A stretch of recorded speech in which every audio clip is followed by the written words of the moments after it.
जी दोस्तों, फराह सादिया जो है जो डॉक्टर जाकिर नाइक से सवाल करती है, क्या शोहर अपनी बीवी को थप्पड़ से मार सकता है?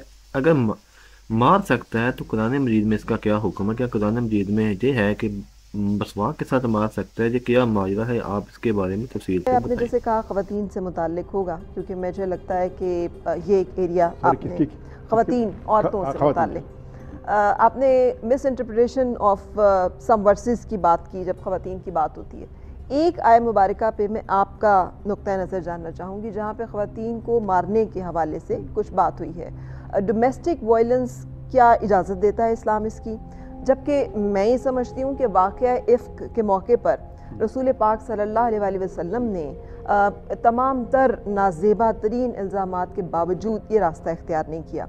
तो रसूल पाक सल्लल्लाहु अलैहि वसल्लम की हयात मुबारका से हमें ये लेसन मिलता है कि कुरान पाक की किसी भी आय मुबारका को इम्प्लीमेंट कैसे करना है, उसकी इंटरप्रिटेशन कैसे लेनी है। सो आपके ख्याल में domestic violence is it allowed in Islam, और इसका रास्ता रोका जाना चाहिए? क्योंकि गैरत के नाम पे कत्ल हो जाते हैं यहाँ पे, इल्ज़ाम सिर्फ लगाया जाता है और औरत को कारी कर दिया जाता है। बहुत कभी ये रसूमात हैं जिसके साथ औरतों के साथ बहुत सारी ज़्यादती जो है उसका सिलसिला जारी। तो आपका पॉइंट ऑफ व्यू इस सिलसिले में जानना अगर आप चाहूँगी। सिंपल जवाब चाहते हैं कि is domestic violence permitted, domestic violence ना, नहीं, हराम है।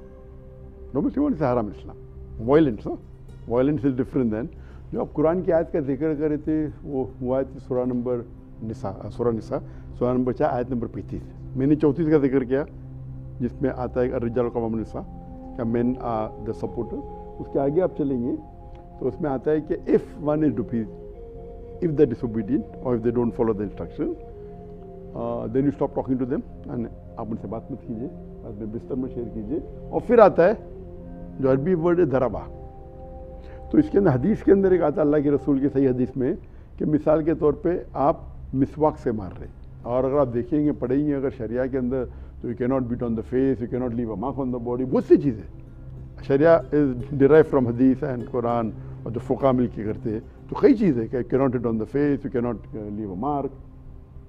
फेस पे मारने तो ऐसे मुमानियत है, फेस पे नॉर्मल मारना मुमानियत है। इसीलिए mix martial arts, boxing is not permitted, boxing is not permitted, आप समझे ना। Generally leave aside women, generally मारना अलाउड नहीं, तो वुमेन के लिए तो वाइफ है तो आउट ऑफ द क्वेश्चन, आप समझे ना।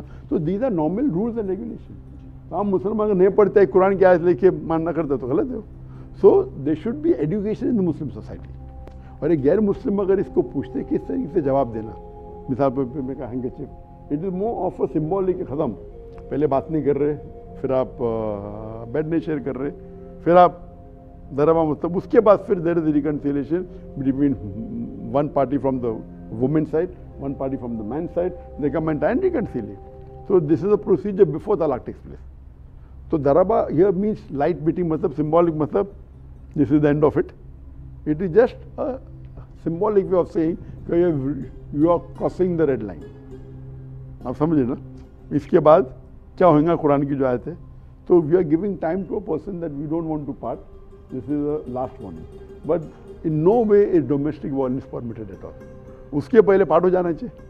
अगर इतना आपको लगता है भाई छीने तो पार्ट, एट्रोसिटीज आ रहे, फिर भी वो अल्हम्दुलिल्लाह कहते, प्रेज़ बी टू अल्लाह, फिर भी कहते माशाअल्लाह।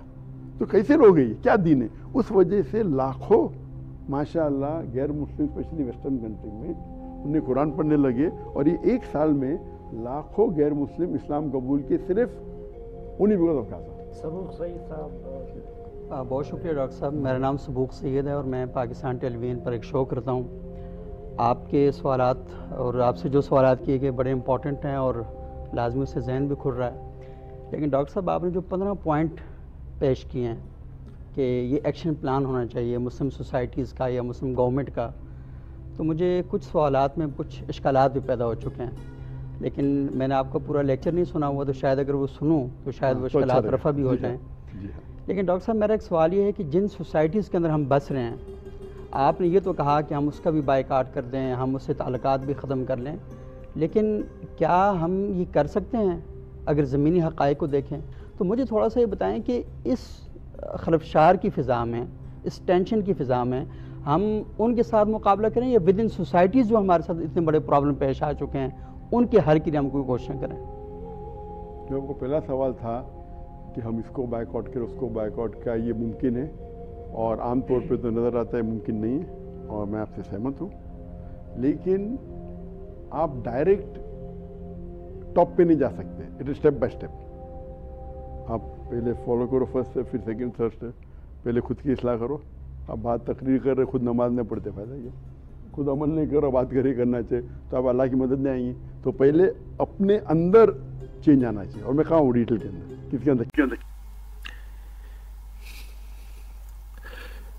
जी दोस्तों, आपने सारी इन्फॉर्मेशन सुनी, और इस्लाम के अंदर शोहर को जो हक नहीं पहुंचता कि वो अपनी बीवी को मारे, उसके ऊपर जुल्म करे, उसके साथ ज़्यादती करे। ये सारी चीज़ें इस्लाम में नहीं है। इस्लाम अमन का दर्स देता है, प्यार का दर्स देता है, मोहब्बत का दर्स देता है। और वही सारी बातें आपको दोबारा बताई गई हैं कि ऐसा नहीं होना चाहिए। जो भी मामलात हैं घर के अंदर, प्यार मोहब्बत और सुकून के साथ बंदे को तय करने चाहिए, उनको हल करना चाहिए, और वो कोई ना कोई रिजल्ट निकाल लेना चाहिए। ना कि बाद में झगड़ने से काम सही होते हैं, बल्कि काम बिगड़ जाते हैं। और बंदे को चाहिए कि बंदा काम को संवारे, और उसमें ऐसे रिश्तेदार शामिल करे जो काम को संवारे। अगर मियाँ बीवी का झगड़ा हो भी जाए तो उनको हल करें, उनको सुनवारें, और उनका कोई ना कोई बेहतरीन सलूशन दें। उनमें फसाद ना बर्पा करें, और उनके जो हालात हैं उनको बेहतर बनाने की कोशिश करें। और उम्मीद करता हूँ कि आपको ये वाला जो टॉपिक है जो बहुत ही पसंद आया होगा। और इसमें डॉक्टर साहब ने तो बहुत ही अच्छी अच्छी बातें की हैं। और देखें, बंदे के जहन में जो भी चीज़ होती है उसको डिस्कस करनी चाहिए कि वो क्या चीज़ है। अगर करेंगे नहीं तो सामने कैसे आएगी। तो अल्लाह